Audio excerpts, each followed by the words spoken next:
Thames Valley Police, what's your emergency?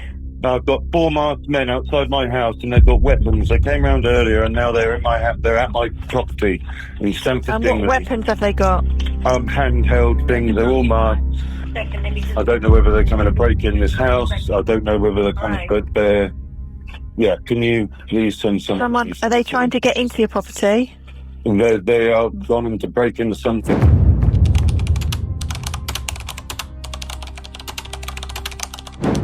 In the stillness of an ordinary summer evening in rural Berkshire, a tragedy unfolded that would shake an entire nation, forever changing the way the United Kingdom looks at justice for its emergency workers.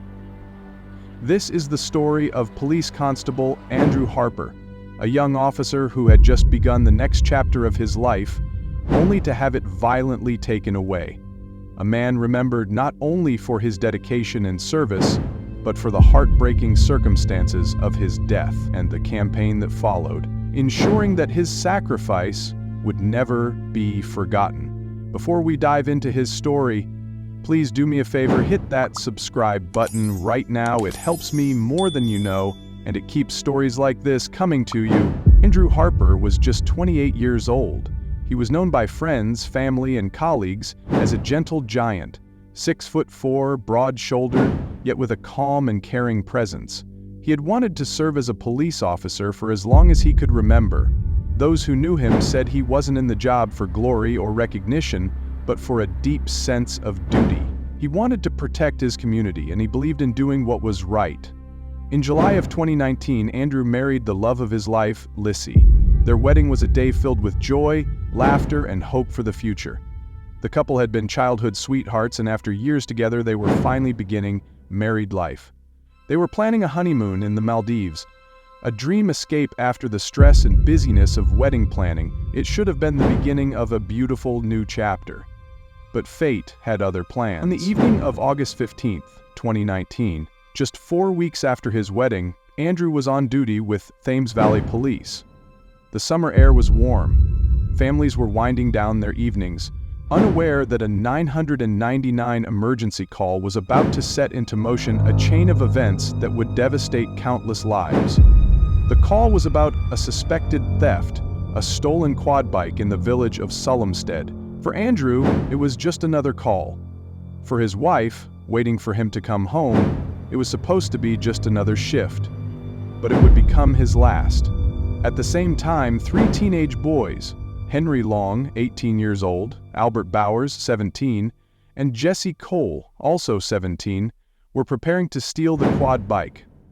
They came from the Four Houses Corner Travelers site near Reading, a location well known to police. The 3 had grown up surrounded by crime, and that night they thought they were untouchable. They had stolen before, they had run from police before, and once again, they believed they could get away with it. Long was the ringleader, confident, reckless, and arrogant. Bowers and Cole were his close friends and accomplices. Together, the 3 targeted the quad bike. They hitched it up to their getaway car, an old Seat Toledo. A tow rope was tied from the back of the car to the stolen quad bike. Their plan was simple: speed away before anyone could stop them. But nothing about that night would go as planned. When Andrew and his colleague arrived at the scene, the suspects panicked. They jumped into the car and tried to flee. In those frantic moments, Andrew became entangled in the tow strap. Within seconds, the strap wrapped around his ankles, and before anyone could react, the car accelerated. Andrew was dragged behind a vehicle. Not for a few feet, not for a short distance, but for more than a mile, at speeds of up to 42 miles per hour along dark country lanes. The violence of what happened is almost unimaginable. Harper's body was battered against the tarmac, torn by the force of being pulled at such speed. The teenagers inside the car kept driving. Whether they fully realized what was happening, or whether they simply chose not to stop, will always remain a haunting question. What is clear is that at any moment they could have braked, they could have unhooked the rope, they could have called for help. Instead, they chose to carry on. Back at the scene, Harper's colleagues quickly realized something was wrong. Calls went out over the radio. Officers began searching the area. What they discovered would stay with them forever. Andrew's body was found on the road, lifeless, after being dragged for over a mile. Despite desperate attempts, nothing could be done. He was pronounced dead at the scene. Just days after his wedding, Andrew Harper had been killed in the line of duty in one of the most shocking and brutal ways imaginable. News of his death spread quickly. The nation was horrified. In villages and towns across Berkshire, people who had never met him mourned as if they had lost someone they knew. Flowers piled up outside police stations, vigils were held, and at the center of it all was Jessie Harper, his widow, now left to pick up the pieces of a life cruelly torn apart before it had even begun. Police launched an immediate manhunt. Within hours, they arrested Henry Long, Albert Bowers, and Jessie Cole.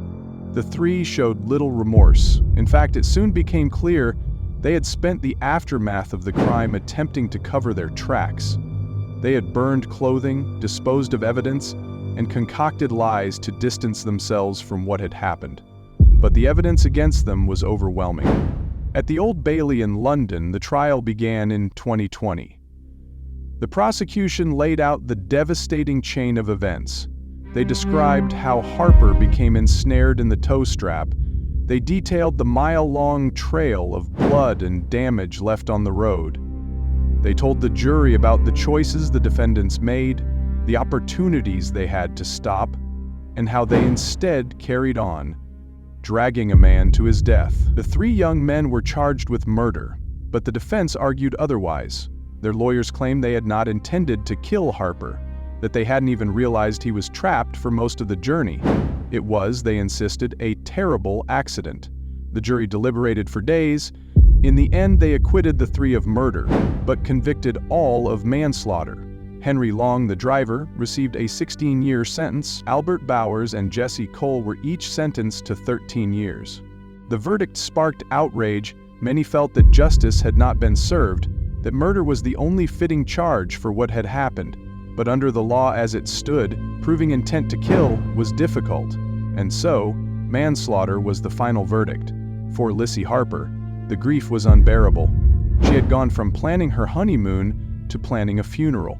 She described feeling as though her soul had been ripped from her body. Yet in the midst of her devastation, she found strength. She refused to let Andrew's death be in vain. Jessie began campaigning.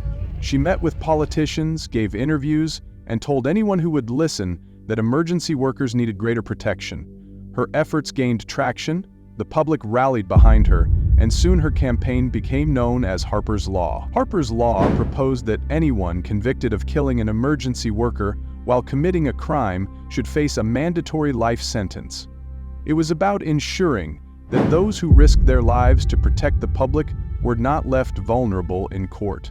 It was about honoring Andrew's memory by making lasting change. In 2022, Harper's Law was officially passed. It meant that no other family would have to face the same anguish, watching those responsible for their loved one's death walk away with what many saw as lenient sentences. It was a victory carved out of unimaginable loss, and it stands today as Andrew Harper's legacy. The story of PC Andrew Harper is more than a tragedy. It is a reminder of the risks that police officers, firefighters, paramedics, and countless others take every day. They leave their homes, their families, and their loved ones, never knowing if they will return. They do it not for fame or fortune, but because they believe in serving the greater good. Andrew Harper embodied that spirit. He was a man who lived with courage and who died in service. His story continues to resonate because it speaks to the fragility of life, the cruelty of violence, and the resilience of those left behind. When we remember Andrew Harper, we must also remember Jessie legacy. PC Andrew Harper's life was cut short, but his impact lives on. Through Harper's Law, through the memories of his colleagues and loved ones, and through the countless people who now understand just how much is risked by those sworn to protect us. This has been the story of PC Andrew Harper, a man who gave his life in the line of duty, a husband, a son, a friend. Gone too soon, but never forgotten. Subscribe for more deep dive true crime stories